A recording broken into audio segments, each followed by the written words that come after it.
안녕하세요. 장성철입니다. 정치 고수를 모시고 한국 정치판을 해부해보는 시간, 여의도 너머TV 닷간다 플러스 시작하도록 하겠습니다. 오늘은 박성민 민 컨설팅 대표와 함께 전국 상황 자세히 좀 지켜보도록 하겠습니다. 대표님 안녕하세요. 예, 안녕하세요. 한 2, 3주에 한 번씩 뵈니까 저는 좋습니다. 싫어요? 좀 더 자주 보죠. 뭐. 네, 알겠습니다. 저는 뭐 매주 봐도 좋습니다. 감사합니다. 그 대표님, 저희가 뭐 반도체나 뭐 경제 전문가는 아니지만 이재명 대통령이 어제 오늘 막 얘기한 AI 대전환 메가 프로젝트 발표 있잖아요. 전반적으로 좀 어떠세요? 그때 뭐 제가 전문가가 아닌데 김영범 뭐 실장이 김어준 방송 나와서 그 숫자 보면 깜짝 놀랄 맞아요. 거다. 그 뭐 전체 다 합쳐갖고 뭐 4,700조라 그러는데 뭐가 신규 투자하고 뭐가 기존 투자인지도 잘 모르겠어요. 어디다 네. 얼마 한다는 건지도 모르겠고. 근데 저기 제가 보니까 기업 삼성전자는 조금 신중한 것 같아요. 네. 뭐 하여튼 전영현 부회장이 이게 저도 깜짝 놀랐습니다. 오늘 그 어마어마한 투자를 하는 회사에 그 반도체 총괄을 하는 분이 전영현 부회장 아닙니까? 네. 2년 전에 다시 돌아와서 반성문도 냈던 분인데 대통령이 그분 이름을 모르더라고요. 네, 뭐 사장이라고 하기도 하고 막. 이름 몰라 직함도. 죄송해요. 어떻게 아니 그 엄청난 투자를 하는 분인데 예를 들면은 대통령이 엔비디아 대표가 왔는데 젠스랑을 모르고 죄송합니다 이름을 제가 몰라서 이건 말이 안 되잖아요. 예의가 아니잖아요. 근데 그런 입장이고 그 전영현 부회장이 뭐 전력이나 용수나 인력 그다음에 정주 여건 이런 거 좀 다 마련돼야 되겠다 요구하는 거죠. 그러니까 그거 다 돼야 되겠다는 건데 강훈식 비서실장은 어쨌든 이거를 굉장히 빨리 가서 속도전을 해서 4년. 임기 내에 이거를 완료하겠다. 그러니까 더 불안해요. 불안해요? 네. 아니 권력자가 권력을 갖고 있는 쪽에서 의지를 갖고 대통령이 이 책임자 위원장직을 맡아가지고 밀어붙이겠다라고 하는데 왜 불안해요? 그 대통령이 본인이 이를테면 다 챙기겠다는 거 아니에요. 네. 그러니까 기업으로 말하면 PM 같은 역할을 하시겠다는 건데 그 말은 또 맞죠. 근데 예를 들면은 호남이 좀 소외돼 있어서 규정 발전차원에서 한다는 것도 맞고 그런데 그 정도 얘기했으면 되는데 이게 좀 뭐 민주주의에 기여한 바에 대한 좀 보상 같은 느낌도 그건 참 듣기가 좀 안 좋고 그런 건데 그러나 정말로 호남이 정말 그 발전이 안 돼 있었기 때문에 토지값도 좀 싸고 뭐 다 뭐 물도 좀 확보할 수 있고 뭐 그래서 정말 할 수 있다면 뭐 좋죠. 그러니까 저는 이거를 조금 사람들이 이거 전당대회용 아니냐 뭐 이렇게 보는 분들도 있으니까 왜냐하면 전체적으로 지금 전당대회가 민주당 전당대회가 격화되고 있고 그리고 이재명 대통령이 전체적으로 좀 호남에 좀 올인하는 듯한 모습을 좀 보이고 있으니까 그렇게 오해들도 하니까 그런 걸 불식시킬 수 있도록 좀 진짜 조금 지금 던지는 질문들 언론에서 던지는 질문들 야당에서 던지는 질문들 또 전문가들이 던지는 질문들이 우리가 그런 것도 안 살펴보고 했겠냐 다 대책 있다 그렇게 얘기할수록 사람들은 더 안 믿을 겁니다. 네. 그러니까 어떤 거든지 가장 좋은 최상의 시나리오가 다 됐을 때 되는 거 말고 이런 건 충분히 준비가 됐냐. 이건 다 얼마든지 하다못해 체크리스트 차원에서라도 다 할 수 있는 질문들 아닙니까? 그런 질문에 대해서 조금 더 신중하고 진지하게 얘기했으면 좋겠다. 근데 오늘 뭐 그 삼성의 전영현 부회장 저도 아는 분 이름을 모른다고 대통령이 그러니 저는 깜짝 놀랐고 제가 이게 좀 다른 경우긴 합니다만 옛날에 호남이 좀 낙후됐다. 그래서 87년도 대통령 선거 때 이제 노태우 후보가 이 전북을 위해서 공약을 뭐 새만금 개발 그 90년대 얼마나 그 새만금 얘기가 정권 바뀔 때마다 나왔습니까? 90년 내내는 거기다 뭘 짓겠다 그러냐면 그 새만금 갯벌을 매립해 갖고 거기다 농사를 짓겠다는 맞아요. 거예요. 그래서 농업 기반 공사가 그걸 주무부처였어요. 계속 제가 식량 안보를 얘기를 들면서 근데 그때 식량 안보가 아마 그게 정말 그 정부 안대로 다 그 농지가 되면 딱 1% 정도 올라가는 거예요. 다 하면. 근데 이미 그때 김포에서도 바다 뭐 이렇게 해갖고 농사해봤는데 잘 안 됐고 그런 게 있었어요. 잘 안 될 거라. 예, 그러니까 안 된다는 건데 뭐 그 뒤에 다시 이걸 뭐 계속 뭐 변경하고 해서 근데 지금까지도 새만금은 아직까지도 충분히 안 되고 있는 건데 근데 이거는 조금 하여튼 지금 AI 전쟁 중이니까 뭐 국가대항전이니까 좀 했으면 좋겠는데 너무 이렇게 말들이 인플레이션 되니까 더 걱정이 돼요. 이건 뭐 4년 안에 다 끝내겠다. 뭐 그냥 진짜 우리가 상상할 수 없는 숫자들을 보게 될 거다. 뭐 대통령이 다 직접 일종의 PM 역할 같은 거 하게 될 거다. 이러니까 너무 불안하고 오히려 지금 그 나오고 있는 그 비판들을 충분히 그렇게 비판할 수 있다. 그런 우려가 있는 거 안다. 그런데 이제 요거는 그런 오해가 있다든지 뭐 등등등 그렇게 좀 얘기를 해주면 좋겠어요. 네. 정치적으로 민주당에게 부담이 가는 부분이 있지 않을까요? 제가 생각하기에는 물론 다른 충청도라든지 영남 지역에도 투자를 하잖아요. 피지컬 AI라든지 아니면 데이터 센터라든지 이런 거 다 짓기로 했는데 액수가 뭐 200조, 300조 뭐 이 정도 되는 것 같아요. 여기는 거의 900조 가까이 되는 거고. 그러면은 뭐 어제부터 그저께 계속 국민의힘의 이철우 도지사, 추경호 대구시장, 뭐 영남권의 의원들이 합동 기자회견하면서 왜 지금 뭐 호남에만 주냐, 왜 우리한테는 왜 안 주냐 하면서 반발을 많이 하더라고요. 그럼 2018년 총선 때 영남, 뭐 강원도, 충청도, 뭐 수도권 일부 지역 이런 데서 아니 저렇게 호남 정권이라고 호남만 챙긴다고 우리 심판해야 된다고 이런 구호를 100% 갖고 올 것 같아요. 그럼 총선에도 그렇게 유리해 보이지 않는다 그런 생각이 드는데 그래서 뭐 사람들은 뭐 이거는 사실 전당대회용 아니냐 이렇게들도 얘기를 많이 하고 실현 가능성이 없다고 보시는 거예요? 뭐 저 전문가가 아니기 때문에 그런데 너무 쉽게 얘기하니까 저는 오히려 잘 믿어지진 않고요. 그다음에 이제 이거를 보면 민주당이 그동안에 해왔던 그 이른바 이제 정책적인 노선이 있지 않습니까? 네. 뭐 4대강 같은 거 다 반대하고 네. 뭐 그런데 이거 지금 용수를 위해서는 또 엄청난 걸 뭘 좀 해야 되고 네. 그다음에 원전 반대해 왔는데 이거 원전 같은 거 안 짓고 전력 공급하기가 쉽지 않아 보이지 그렇죠. 않습니까? 그리고 뭐 거기 인력을 확보해야 되고 정주 여건을 개선해야 되는데 그런 건 학교 같은 것도 특목고 같은 것도 해줘야 될 거고 그러면 지금까지 민주당이 해왔던 거를 다 부정하고 해야 되는데 네. 아 그게 가능할까요? 핵심 코치 지지층이 흔들릴 수도 있겠네요. 근데 뭐 워낙 호남에서는 뭐 그동안 그렇게 해왔으니까 네. 예. 그는 이걸 뭐 이제 발표하고 있는 단계니까 좀 볼 텐데 저는 하여튼 오늘 대통령이 삼성전자의 그 반도체 수장의 이름을 모른다는 거예요. 아니 모를 수도 있죠. 아, 그래요? 자꾸 뭐 계속 얘기하세요. 저는 저 개인적으로는 정말 깜짝 놀랐습니다. 네. 저는 박성민 우리 대표님 이름도 잘 몰라요.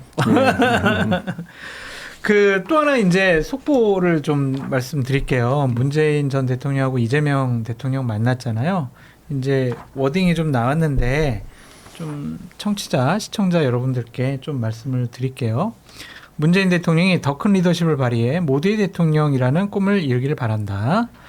이재명 정부에 주어진 또 하나의 시대적 과제는 국민 통합이다. 이재명 정부가 거둔 성과 위에 더 큰 성과로 나아가라. 그런데 국민 통합으로 나아가려면 역시 당내 단합, 이것이 출발점이다. 더불어민주당 단합하고 민주개혁 진영과 비세혁명을 함께했던 그런 세력들이 더 큰 단합을 이뤄야 한다.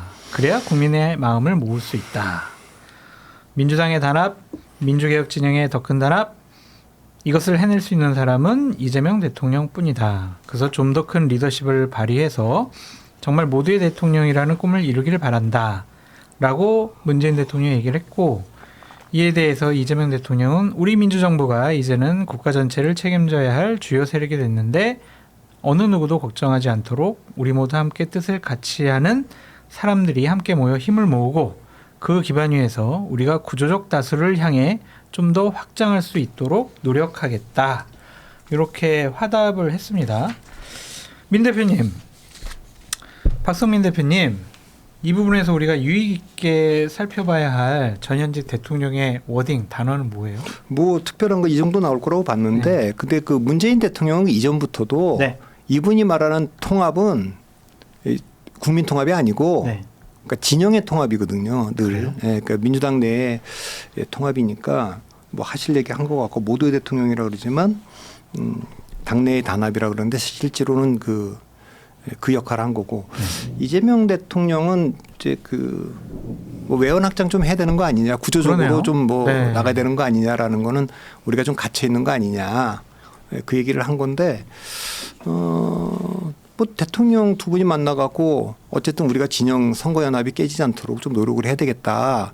뭐 또 문재인 대통령은 사실 좀 그런 유죠. 그러니까 어떻게 보면 노태우 대통령하고 비슷하고 뭐 김대중 대통령 비슷해서 가급적이면 조용하게 깨지지 않게 가는 유고 이재명 대통령은 노무현 대통령과 좀 스타일이 비슷하니까 네. 자칫하면 이게 충돌나고 막 그럴 수 있으니까 그런 거에 대한 당부를 좀 했다고 보이고 네. 이재명 대통령은 어쨌든 그 자신이 원하는 당대표를 좀 만들어야겠는데 그렇게 얘기하기는 좀 그러니까 거기에 이제 외필 씌운 거죠. 포장지를. 이게 좀 구조적으로 우리가 조금 지지 기반을 좀 확대해야 되겠다. 네. 사실 근데 그렇게 할 거면 류이재명을 끌어들일 거면 김부겸 후보를 내면 되죠. 네. 그게 아마 좀 더 확장적일 거예요. 근데 그렇게 안 하는 이유는 역시 이번에 당대표를 그 원하는 사람으로 하려고 하는 게 2028년 총선 공천과 관련된 게 있으니까 그렇죠. 김부겸 전 총리는 아무래도 그런 면에서 시키는 대로 할 것 같지도 않고 근데 그런 면에서 좀 편한 사람들 그렇게 하다 보니까 어찌 그 김민석, 송영길 이 두 분은 김대중 전 대통령이 픽한 분들이고 네. 뭐 본인도 김민석 총리 자체도 나는 뭐 김대중 DJ 키즈다. 정청래가 뭐 노무현 키즈라면 뭐 그렇게 얘기를 하면서 자연스럽게 뿌리 깊은 김대중 대 노무현, 영남 대 호남 뭐 이건 뭐 이게 또 다시 재현되는 듯한 그런 느낌이 좀 있는 거죠. 네. 유시민 씨의 증축론을 정면으로 반박했다 이렇게 해석해도 됩니까? 그게 오래된 이 갈등 아닙니까? 이 갈등은 제가 이 갈등의 그 민주당 갈등의 역사를 거슬러 올라가면 진짜 너무 시간이 걸려갖고 네. 뭐 역사를 잘 아시겠지만 그래도 짧게라도 이거 좀 이해를 위해서 좀 네. 얘기를 드리면 네. 한국의 야당 역사는 이제 80주년 YSDJ의 그 이를테면 YS는 뭐 PK 정권 지금 그 PK 아닙니까? 네. 부산 경남을 기반으로 한 통일민주당을 사실 그 DJ가 대선 바로 직전에 호남 기반의 평화민주당을 만들면서 한번 깬 적이 있어요. 이게 1차 분열 아닙니까? 그렇죠. YS DJ 분열이고. 그다음에 2차 분열은 언제 됐었냐면 DJ가 90년 대통령 선거 지고 네. 정계 은퇴한 상태에서 남아있는 민주당 인사들 그때는 영남 인사들도 좀 들어와 있었죠. 뭐 이기택 같은 부산 의원들도 좀 들어와 있고 노무현도 들어와 있었고 이런 분들이 있는 거 아닙니까? 그때는 이 PK 쪽이 비주류 아닙니까? 호남이 주류고. 근데 그렇게 해서 대통령 선거 지고 나서 95년 지방선거를 이겼는데 이긴 정당을 깹니다. 네. 그게 이제 새정치국민회의가 그렇죠. 창당된 거 아닙니까? 이게 2차 분열인데 이긴 정당을 깨는 겁니다. DJ가 이제 정계 복귀하면서. 그래서 96년 총선에서 신한국당이 이기지 않습니까? 네. 왜? 새정치국민회의하고 민주당이 분열됐으니까. 그렇죠. 그때 뭐 사실 신한국당도 자민련 때문에 자민련이 뭐 JP도 내쫓고 전두환 노태 구속해서 50석이나 가지고 가니까 타격이 컸는데 충청도 아래쪽이고 수도권에서는 뭐 국민회의하고 민주당 분열 때문에 크게 이겼고요. 97년도에 그 민주당이 이제 그 독자적으로 살기 어려우니까 상당수는 한나라당으로 갔고 또 일부 노무현, 김정일 이런 분들은 DJ한테 가지 않았습니까? 네. 근데 그러면 왜 그 다수가 뭐 재정구, 이부영, 뭐 김부겸 이런 사람들이 다 한나라당 가냐? 그때 민주당은 모토가 지역주의 극복이니까. 상김청산. 예, 상김청산의 이분은 본당 아닙니까? 김대중은. 그러니까 김대중 후보한테로는 안 갔고 다 이해창한테로 갔는데 그때 노무현은 이제 DJ한테로 가면서 사실상 내가 투항한 거다 이렇게 하면서 갔어요. 근데 그 뒤에 역사가 쭉 있는데 2002년도에 노무현 대통령이 후보가 되고 대통령 되지 않습니까? 근데 본인 대통령 만들어준 정당을 깨고 열린우당 창당으로 나가지 않습니까? 맞아요. 그때도 굳이 할 필요 없는 말을 노무현 대통령이 했어요. 뭐 호남이 뭐 나 좋아서 찍었습니까? 이해창 싫어서 찍었지. 이게 이제 이긴 정당이 깨지는 두 번째 어떻게 보면 장군 멍군식이 됐는데 이때부터 노무현 대통령 내내 이 친노와 반노. 근데 이 반노의 주력이 어디입니까? 호남 아닙니까? 네. 호남하고 충돌이 있었고 제 기억이 맞다면 2005년도 10월 달인가 11월 달에 김대중 대통령이 퇴임 후에 처음으로 목포를 방문해요. 네. 그건 뭐 인산인해죠. 정계 대통령 퇴임 후에 처음 오는 거니까. 아마 천정배 의원도 거기 있었던 것 같은데 갑자기 김대중 전 대통령이 천정배 의원한테 고향 어디냐고 물어봐요. 고향 어딘지 모르겠습니까? 호남이고 다 알죠. 그 얘기는 왜 당신 그 당에 아직도 있느냐 이런 뜻 아닙니까? 그래 탈당합니다. 네. 그래갖고 뭐 엄청난 사람들이 다 탈당을 하고 그 전에 뭐 제가 뭐 대북 송금 특검 이런 얘기는 안 했습니다만 그런 얘기까지 하면 갈등이 심하고 그때가 극심한 친노 반노의 그 이른바 그 난닝구 백바지 맞아요. 격심했고 2007년 대통령 선거에 어쨌든 후보는 정동영 후보로 정했는데 그때 이재명 후보가 정동영 후보 측에서 좀 이렇게 있었고 네. 그러니까 당연히 지금 유시민 이런 분들은 또 반대 이해찬 쪽에 있었으니까 그때부터 이게 있었고 이거는 뭐 나중에 2018년에 그 문재인 대통령 됐을 때 지방선거 때도 또 한 번 붙지 않습니까? 성남시장 했던 네, 이재명 그 경기도지사 후보와 전해철 후보 사이에 그때도 뭐 아주 격렬하지 않았습니까? 그런 역사가 다 있었기 때문에 그게 지금 반복되는 거죠. 그러니까 어떻게 보면 옛날에는 이 당이 호남 중심의 김대중 정신을 따른 호남이었다면 그 뒤에는 노무현 문재인으로 이어지면서 사실 영남 PK가 상당히 세력을 확장했고 어떻게 보면 신주류 같이 됐고 호남이 좀 상대적으로는 조금 소외돼 있었고 왜냐하면 2015년에 박지원 의원이 당대표 되겠다고 나왔거든요. 근데 2012년 대선 나갔다 졌던 문재인 후보가 당대표 선거에 뛰어드니까 아니 우리 호남은 당대표도 못하냐. 대통령은 우리 문재인 의원께서 하시고 문재인 후보께서 하시고 난 당대표만 하려고 그런다. 근데도 거기 뛰어들어갔고 했기 때문에 2015년에 격렬했고 그 격렬한 결과가 탈당으로 집단 탈당으로 이어져서 국민의 당이라는 당이 나왔고 그러니까 이 분열이 그 어제 오늘 일은 아니고요. 그때부터 뿌리 깊은 게 있는데 제가 이건 뭐 제 개인 내피셜인데 이렇게 그 어릴 때 우리 바람개비가 이렇게 4개의 종이를 접어갖고 가운데 하나를 탁 이렇게 나무를 꽂아놓으면 이렇게 바람개비가 돌아가는데 정상적으로 그 나무가 탁 빠지면은 종이가 다 펴져 버리지 않습니까?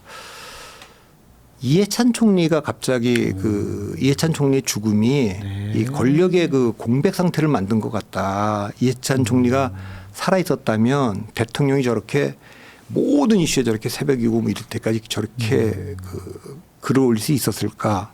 유시민 씨가 저렇게 노골적으로 얘기를 할 수 있어 ABC론이라든가 이런 얘기들 할 수 있었을까?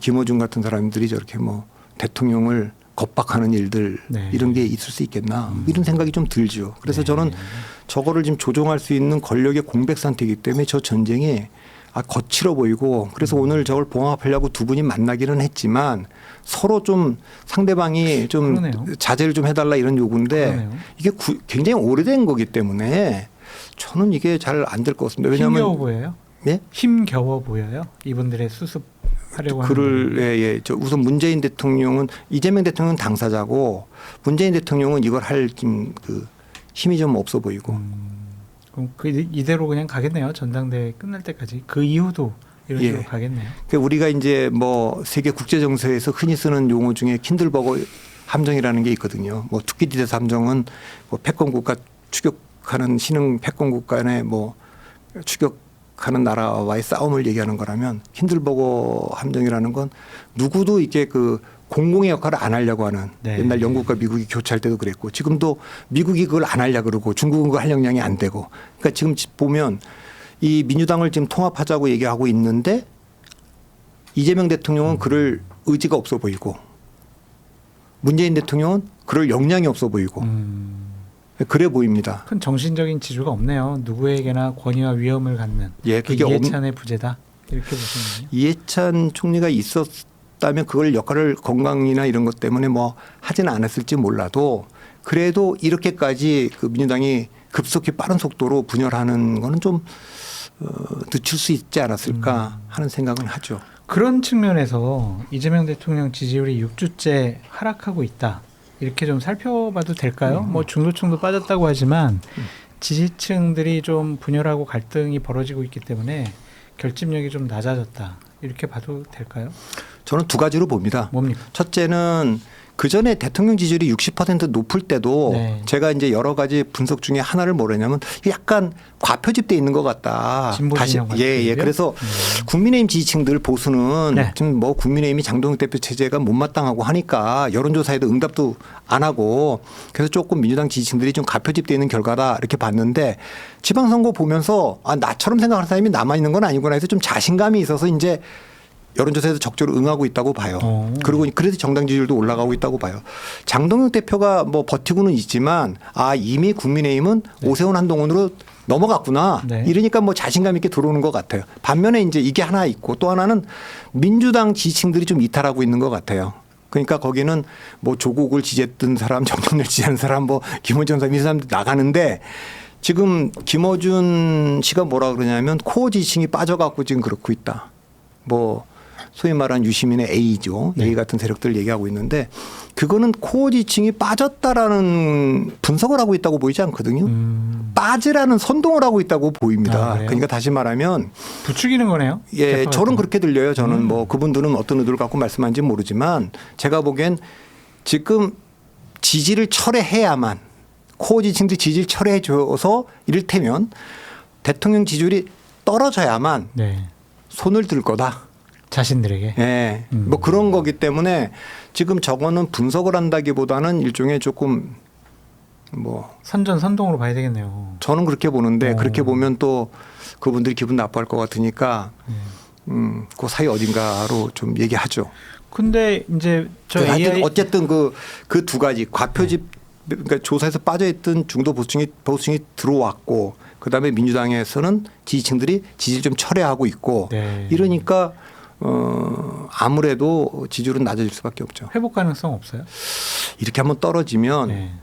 올라가기 쉽지 않죠. 이전처럼 60% 넘고 65% 70% 가까이 안 나와요. 그렇게는 안 됩니다. 그러니까 저는 이재명 대통령의 지지율 그 상단을 65 정도로 봤는데 이제는 뭐 그 역사적으로 정권이 무너진 거는 야당의 공격에 의해서나 이런 게 아니잖아요. 아니에요. 다 선거 연합이 해체된 거 아닙니까? 그러니까 윤석열 대통령도 갤럽 기준으로 2022년 6월 1일 지방선거 이기고 53%까지 갔거든요. 근데 이제 그때 이준석 당대표 공격하면서 37로 떨어져서 회복이 안 됐거든요. 저는 이게 지금 이 상태에서는 회복되기가 쉽지 않을 것 같다. 선거연합 해체라면 뭐 전통적인 민주당 지지층과 조국 지지층 이 세력들의 분화 이것도 하나의 요인이 될 수 있어요. 그렇죠. 그러니까 선거연합이라는 게 사실 진보당하고도 세력은 작지만 진보당하고도 이번에 평택이나 울산에서 뭐가 잘 그러네요. 스마트하게 안 됐고 그다음에 이제 조국혁신당하고도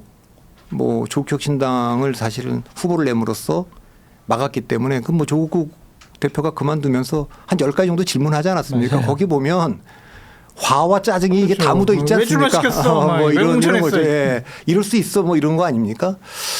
그런 게 있고 당내에서도 어쨌든 이재명 대통령을 만든 분들 그분들은 지금 가로 안에 뭐 많은 게 생략돼 있는 것 같아요. 가로 안에는 거 사법 리스크가 있어서 대통령 자리에 갈 수 없었을 수도 있는데 그걸 우리가 다 함께 스크럼 짜고 막아주고 대통령까지 만들었는데 이렇게까지 한단 말이야? 이 당을 꼭 이재명 당으로 만들어야 되겠어? 뭐 이런 울분들도 좀 있는 것 같고요. 그러니까 그 문조 털레이라고 막 지금 얘기하는 세력들이 보기에는 조금 지나친 거 아니냐 이렇게 보는 것 같고 대통령 입장에서는 아니 우리가 2017년도에도 박근혜 대통령 탄핵했을 때 234명이 했는데 그때 중도 보수 새누리당에서 62명도 찬성했는데 그때가 기회였는데 개헌도 하고 다 할 수 있는 건데 그때 문재인 대통령하고 조국 민정수석이 개헌의 주체는 개혁의 주체는 우리다. 문재인 찍은 사람이다. 이렇게 좁히는 바람에 결국 정권 다시 뺏긴 거 아니냐. 지금 보수가 장동연의 윤호기인 세력이 저렇게 있을 때 좀 확장 좀 해야 되는 거 아니냐. 구조적으로 좀 만들어야 되는 거 아니냐. 이 얘기거든요.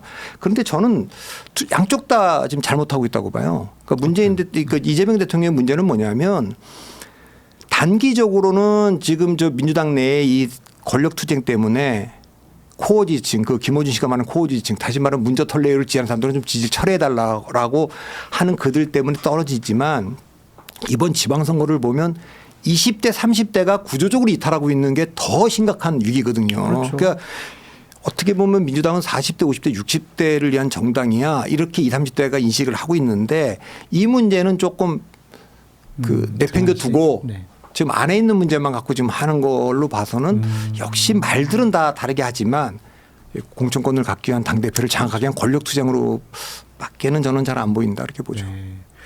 이 메가 뭐 AI 프로젝트 투자 이것이 좀 지지율 하락을 반전시킬 수가 있을까요? 이게 다른 지역에서는 다 반발할 거 아닙니까? 반발하죠. 왜 우리는? 다른 지역은 다 반발할 거고 뭐 심지어는 전북도 충청도도 다 반발할 거고 거기는 거기대로 이거 가다가 잘 안 되면 예상보다 좀 늦어지면 이거 전당대회용 아니냐 어떻게 이거 국가적 사업을 이렇게 발표할 수 있느냐 뭐 이럴 수도 있기 때문에 뭐 원래는 왜냐하면 그 전에도 광주 전남으로 뭐가 갈 것처럼은 얘기했어요. 김민석 총리가 다니면서 뭐가 오긴 올 겁니다. 할 때도 근데 저는 뭐 반도체 잘 모르지만 후공정이 올 거다라는 얘기들은 좀 있었어요. 상대적으로 그건 좀 부담이 덜한 거니까. 근데 이거 뭐 발표해 보니까 전공정 폐비 간다고 지금 발표가 된 거 아닙니까? 깜짝 놀란 거 아니겠어요? 그러니까 그 과정에서 대통령이 하이닉스의 최태원 회장도 만났고 이재용 회장도 만났단 말이에요. 그런데 이제 그 기업들이 과연 진짜 흔쾌히 여기 지금 동참하고 있는 건지. 왜냐하면 최태원 회장은 그 전에 일본에 좀 뭐 투자하고 싶다는 의사도 좀 얘기도 좀 하고 그랬어요. 우리가 호남에 가겠어요? 뭐 이런 식으로 2달 전에 얘기도 했던 것 그런 같아요. 얘기가 많았기 때문에 지금까지 해왔던 이런 얘기들을 그때 이러지 않았냐라고 하는 얘기는 막 그 다그치지 말고 얼마든지 할 수 있는 질문이거든요. 얼마든지 할 수 있는 의심이고. 그러니까 그런 거를 조금 설명을 하면 되는데 우리가 그런 것도 안 알아보고 했겠냐고. 이거 엄청난 일을. 기업들이 그러면은 뭐 바보같이 이게 그냥 했겠냐고. 근데 지금 이 발표 뒤에 기업에서 나오는 반응들은 이게 지금 보면 상법 개정돼 갖고요. 이사회나 이사회도 주주에 대한 그 책임이 있거든요. 그럼 이거 이사회에서 다 승인받을 수 있는 건지 엄청난 건데 그리고 뭐 주주들은 다 동의할 건지 이거 성과가 얼마 주는 거하고 차원이 다른 얘기 아닙니까? 그러네요. 그러니까 엄청난 일인데 그래서 조금 더 저는 두고 보자는 거고 개인적으로는 이것이 지지율 상승에 도움될 것 같지는 않습니다. 오히려 국가의 굉장히 중요한 얘기를 정치적인 거에 끌어들였다고 인식을 하면 그게 이제 아까 말한 대로 뭐 민주화에 대한 보상이다 뭐 이런 표현을 굳이 안 써도 되는데 썼잖아요. 그러니까 이게 기업들도 좀 난감할 거예요. 그러네요. 오로지 경제적인 논리를 갖고 접근했어야 되는데. 그러니까 당장 국민의힘은 국정조사해야 된다. 그렇죠.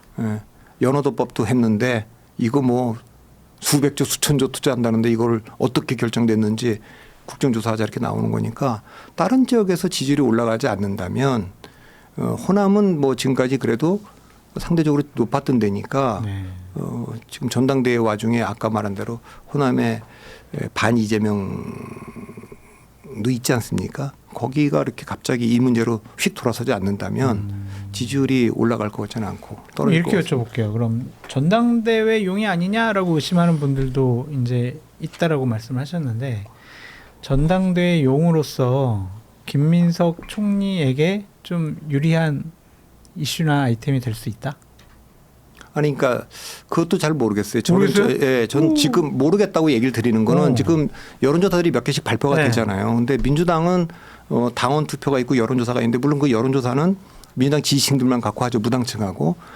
그러니까 당원들이 매우 중요한데 당원들의 상당수가 그 30% 이상이 지금 호남에 있는 거 아닙니까? 그렇죠. 그래서 그런 통계 자료들이 다 맞는지는 모르지만 뭐 전북은 뭐 유권자의 뭐 40%가 뭐 당원이다 이런 얘기도 있고 막 그러니까 상당수가 거기 있는데 제가 지금 모르겠다고 얘기하는 건 그 조사를 보면 전체적인 데서는 정청래 후보가 조금 앞서지만 민주당 층에서 보면 김민석 후보가 조금 앞서고 나중에 결선 가면 합칠 수 있는 송영길 표도 좀 있어서 물론 송영길 후보의 표가 다 김민석한테 가는 건 아니고 흩어질 텐데 그렇기는 해도 이것은 8월 17일 전당대회니까 앞으로 가는 과정에 엄청나게 그 격화될 싸움 누가 더 캠페인을 잘하고 실수를 줄이느냐 거기에 따라 좌우될 거기 때문에 저는 오늘 이 순간에는 결정되어 있지 않은 것 같아요. 아 그래요? 예. 왜냐하면 이게 보수정당 같으면 그 보수정당은 국민의힘은 윤석열 대통령이 되면 윤석열 정권이고 박근혜 정권이고 이명박 정권이고 우리 이렇게 부르잖아요. 이상하지 않잖아요. 근데 민주당은 이재명 정권 문재인 정권 이렇게 표현 안 하잖아요. 민주당 정권 이재명 정부 민주당 정권 문재인 정부 노무현 정부 김대중 정부 이런단 말이에요. 그러니까 그 안에 지분이 있는 사람들이 많아요. 네. 다시 말하면 보수 정당에서는 뭐 윤석열이든 박근혜든 당대표를 찍어 눌러도 뭐 그렇게 박근혜 대통령 해도 서청원 안 되고 김무성 됐잖아요. 지난번에도 한동훈 됐잖아요. 근데 물론 이준석 내쫓고 뭐 그때 100번 당원할 때 막 찍어 누르면 국회의원들이 와서 줄 서고 뭐 나경원 안철수 주저앉히기도 했지만 이건 잘 안 되거든요. 여기는. 수평적 당청 관계라는 말은 보수정당 전당대회에서 나와도 기본적으로 민주당 전당대회에서는 안 나와요. 당이 워낙 세니까. 그러니까 실제로 이번에 정청래 대표가 출마하면서 뭐라 그랬냐면 내가 만일 안 나가면 대통령이 예를 들면 외국 나갈 때 그 공항에도 김인숙 총리만 부르고 그랬는데 내가 대통령 뜻이 뭔지 알아갖고 내가 그냥 포기하면 대통령의 당무 개입을 인정해 주는 꼴이 된다. 그런데 나갈 수밖에 없다. 이거는 대놓고 조롱하는 거 아닙니까? 그러니까요. 이게 보수정당에서는 그 쉽지 않은 문화죠. 그게 민주당에는 좀 있어요. 그래서 대통령실이 지금 굉장히 무례해가면서 뭘 찍어 누르는 듯한 느낌이 있는데 이 민주당 당원들이 둘 중에 하나 선택할 겁니다. 야 이게 말이 되냐 이게.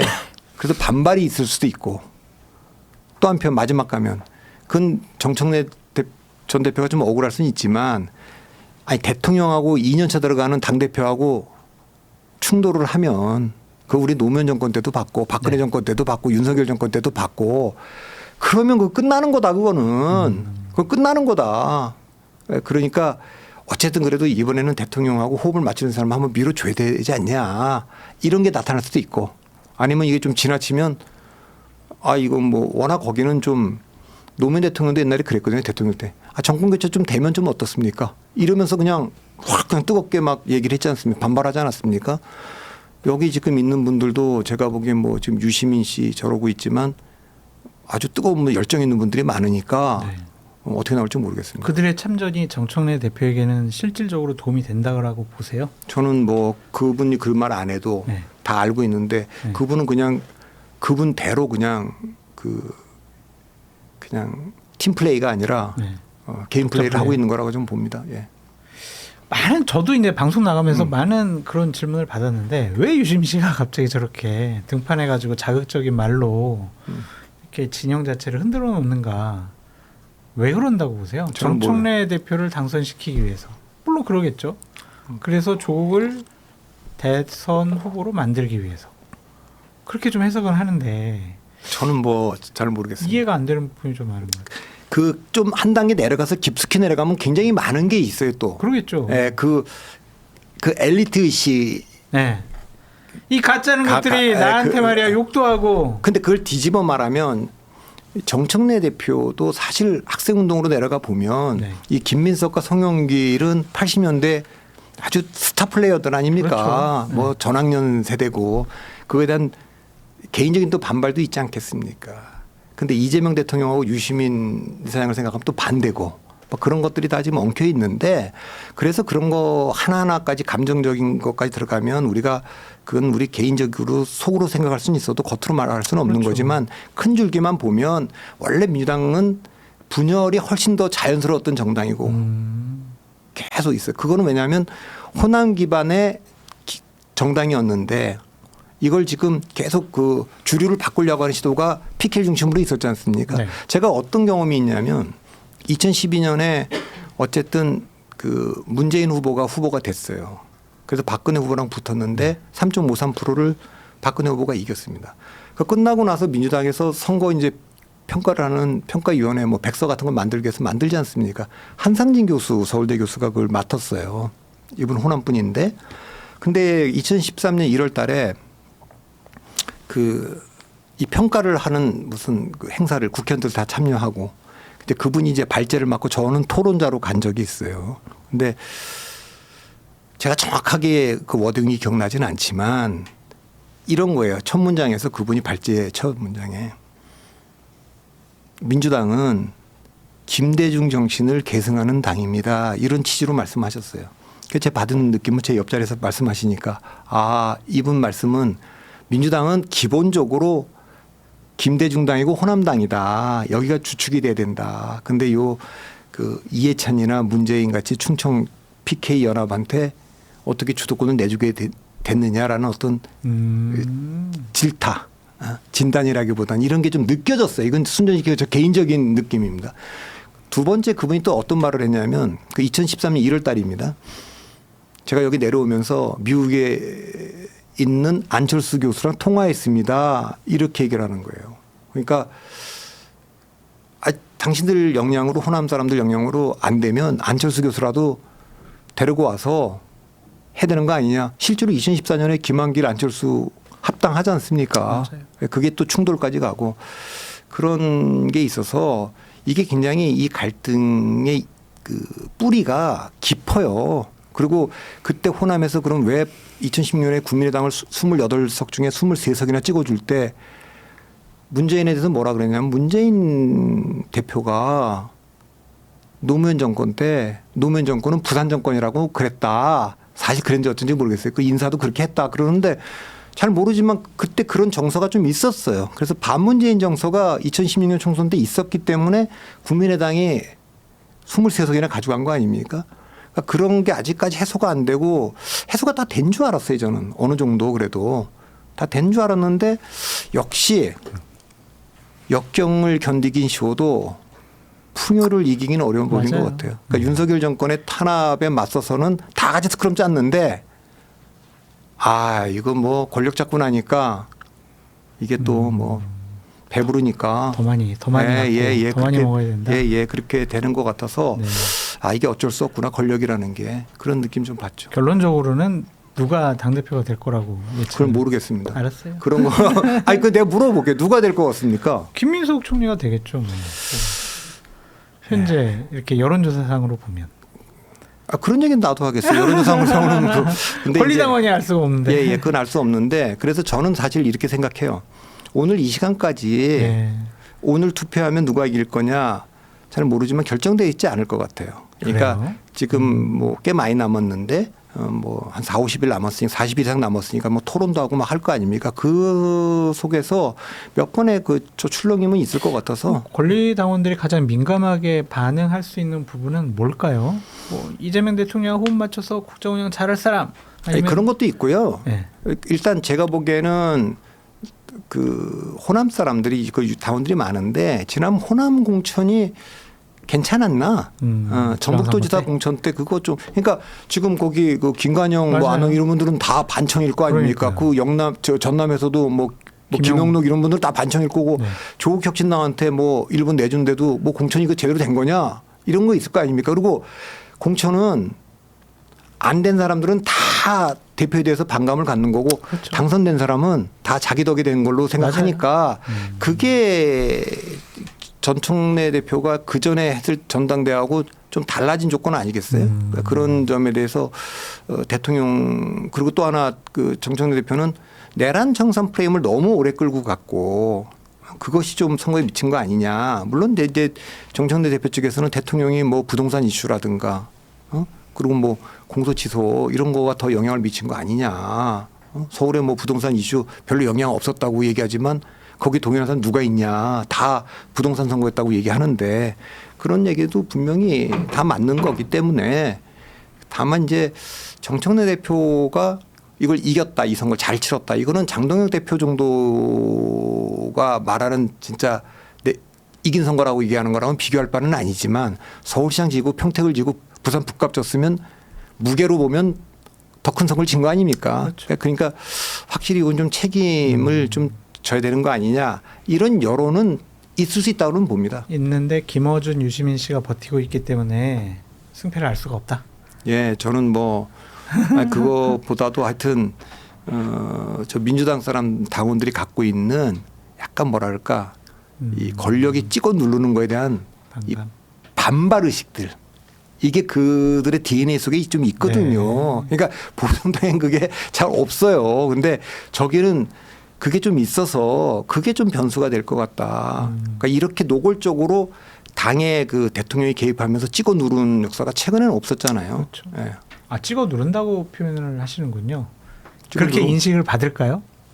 민주당의 권리당원들이? 누가 봐도 뭐 김민석 총리가 나오면 그렇죠. 더 이상 저기 뭐 계속 굉장히 뭐 띄워주고 뭐 맞아요. 목숨을 살린 사람이라고. 막 아직까지 그랬어요. 공항에도 부르고 네. 정청래 대표는 뭐 요 하나만 간단히 여쭤볼게요. 정청래 대표가 어제 나 노무현 대통령 장례식 갔다고 나 그분 보고 싶어 하면서 막 울먹였어요. 득표에 도움이 될까요? 근데 그런 이제 기본적으로는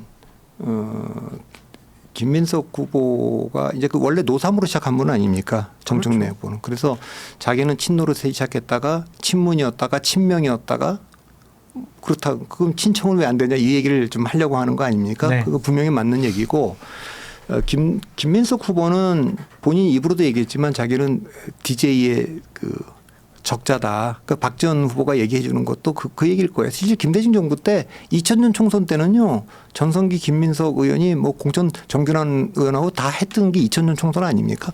그 정도로 잘 나가고 그러니까 서울시장 후보도 됐죠. 그러니까 그랬던 거기 때문에 이게 이제 뭐 영남대 호남 뭐 DJ대 노무현 이런 구도로 돼 있는데 당시에 정청래 후보는 이런 게 억울할 거예요. 내가 뭐 당연히 장례식에 갔고 정청래 2007년 정동영 후보 쪽에 섰지만 그걸 따지면은 뭐 이재명 대통령은 정말 더 윗자리에서 중요한 역할을 한 거 아닙니까? 정몽준 후보 지지하겠다고 김민석 후보는 당도 탈당해갖고 갔다 왔는데 자기는 2015년 문재인 당대표 시절에 공갈이라는 단어 한번 썼다가 1년 당원권 정지인 받을 때도 받아들였고 김종인 비대위원장이 공천 안 줬을 때도 백의종군 했고 당을 떠난 적이 없고 이 당에 쭉 있었다. 네. 그 점이 당원들이 좀 평가를 해주지 않겠냐. 네. 저도 뭐 그럴 거라고 봅니다. 그 반면에 뭐 김민석, 송영길 이 두 분들은 어쨌든 이 당을 떠난 적이 있는 분들이니까. 예. 두고 봐야 되겠네요. 국민의힘 얘기 짧게 좀 짚어볼게요. 이런 사람 봤어요? 사퇴를 요구받으니까 그런 사람들 징계하겠다. 윤리위를 개최하겠다. 이런 당대표 본 적 있으십니까? 저는 뭐 알박기라는 말은 많이 들어봤지만 당대표 알박기는 제가 처음 봤습니다. 그러니까요. 이건 뭐 거의 당대표 알박기 아닙니까? 네. 그러니까 이런 리더십 가지고 당대표직을 유지할 수 있다라는 것도 솔직히 좀 놀랍다라는 좀 생각도 들고. 그런 건 이제 바깥에 있는 조갑재 선생 같은 분은 네. 저는 민주당의 전략적 자산인 장동혁 대표를 제명도 못하는 정당이면 해체하는 게 맞는 거 아니냐. 바깥에 보는 관전자들은 울분이 있는 거고 그거 하나도 못하면서 가냐 이러는데 저 당이 뭐 자진 사퇴 안 할 것 같고 네. 최고위원 4명도 지금 당장 그만둘 것 같지가 않고 네. 본인은 뭐 의총에서 뭐라고 결의가 나오든 심지어는 몰라 그냥. 당원 그것도 안 하겠다. 네. 그러면 뭐 내년 8월 달에 임기는 정해져 있는 거니까 그대로 가요? 갈 수도 있는 거예요. 지금 그 있을 수 없다고 봤는데 오, 그리고 놀라워요. 이제 뭐 아마도 근데 그전 이렇게 될 거는 같습니다.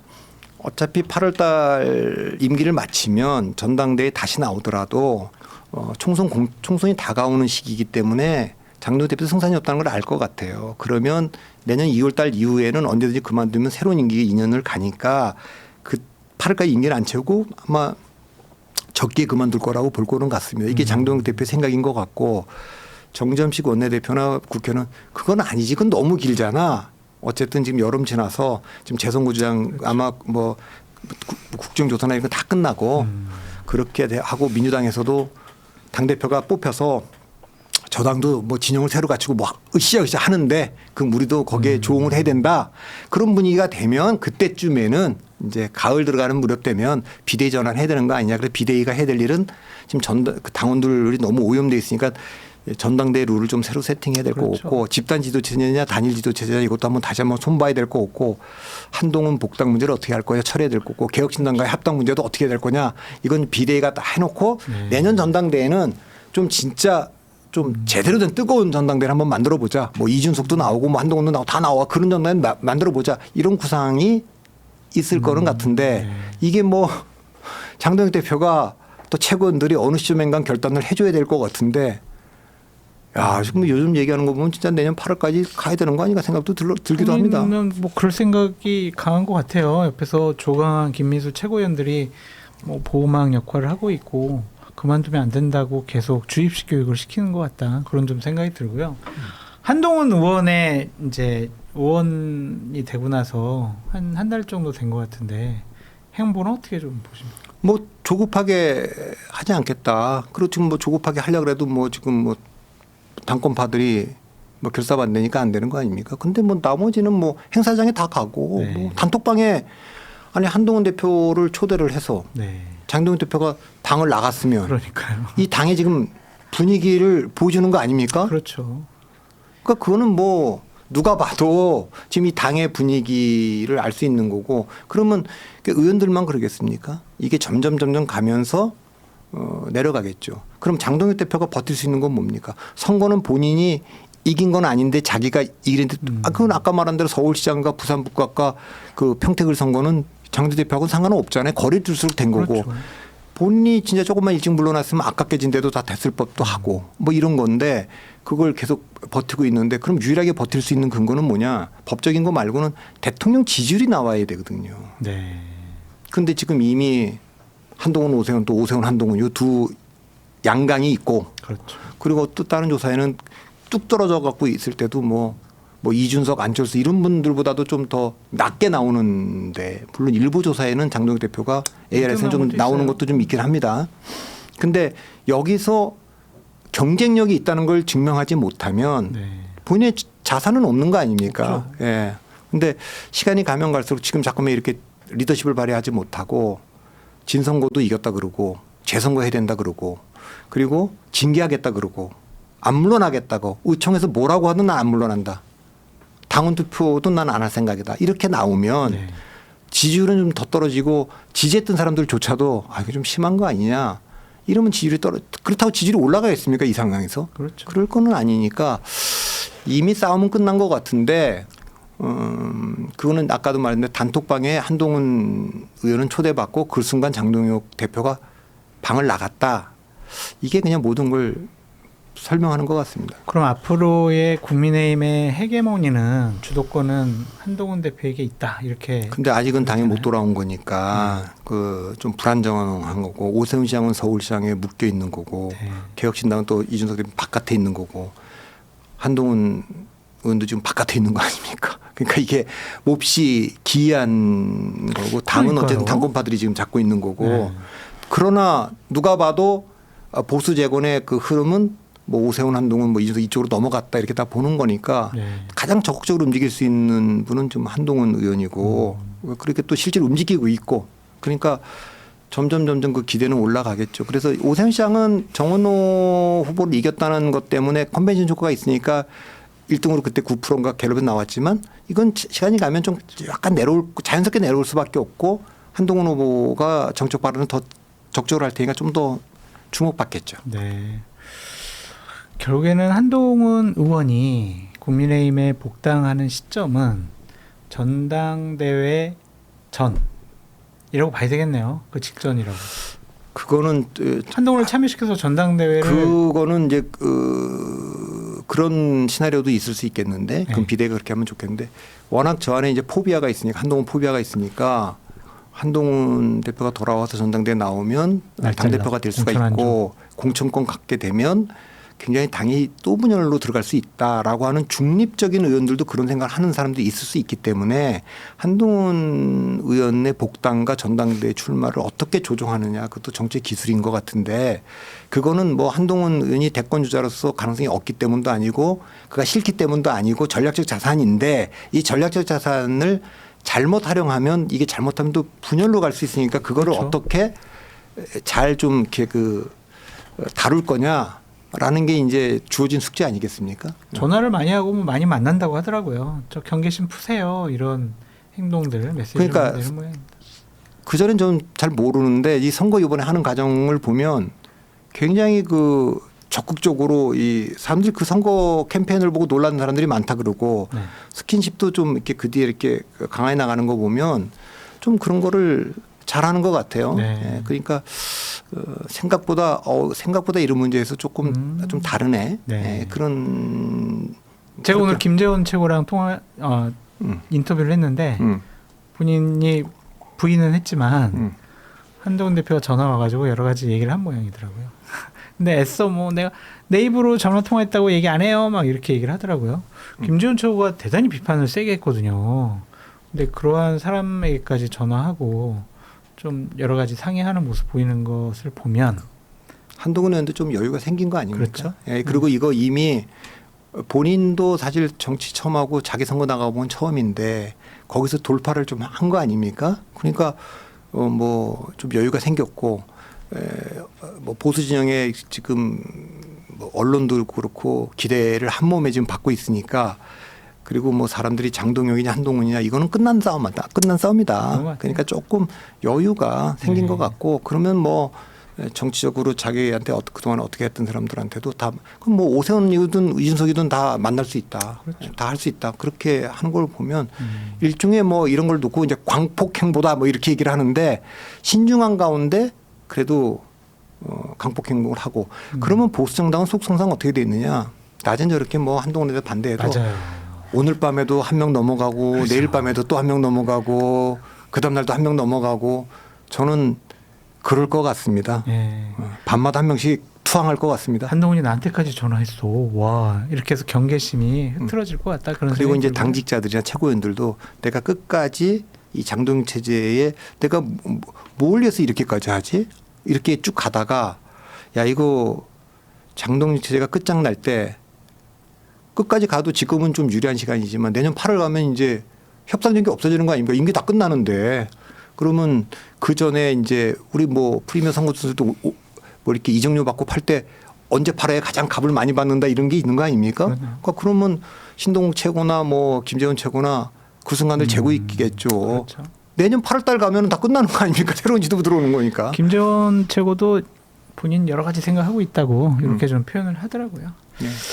오늘 여기까지 할까요? 예, 대표님? 그렇죠. 그 다음에는 2주에 한 번씩 좀 만나기로 하신 것 같은데 그 이준석 장동준 대표 수장님 좀 자주 보자 그래서 자주 보는 거. 뉴스 명당에도 나와주시고 네.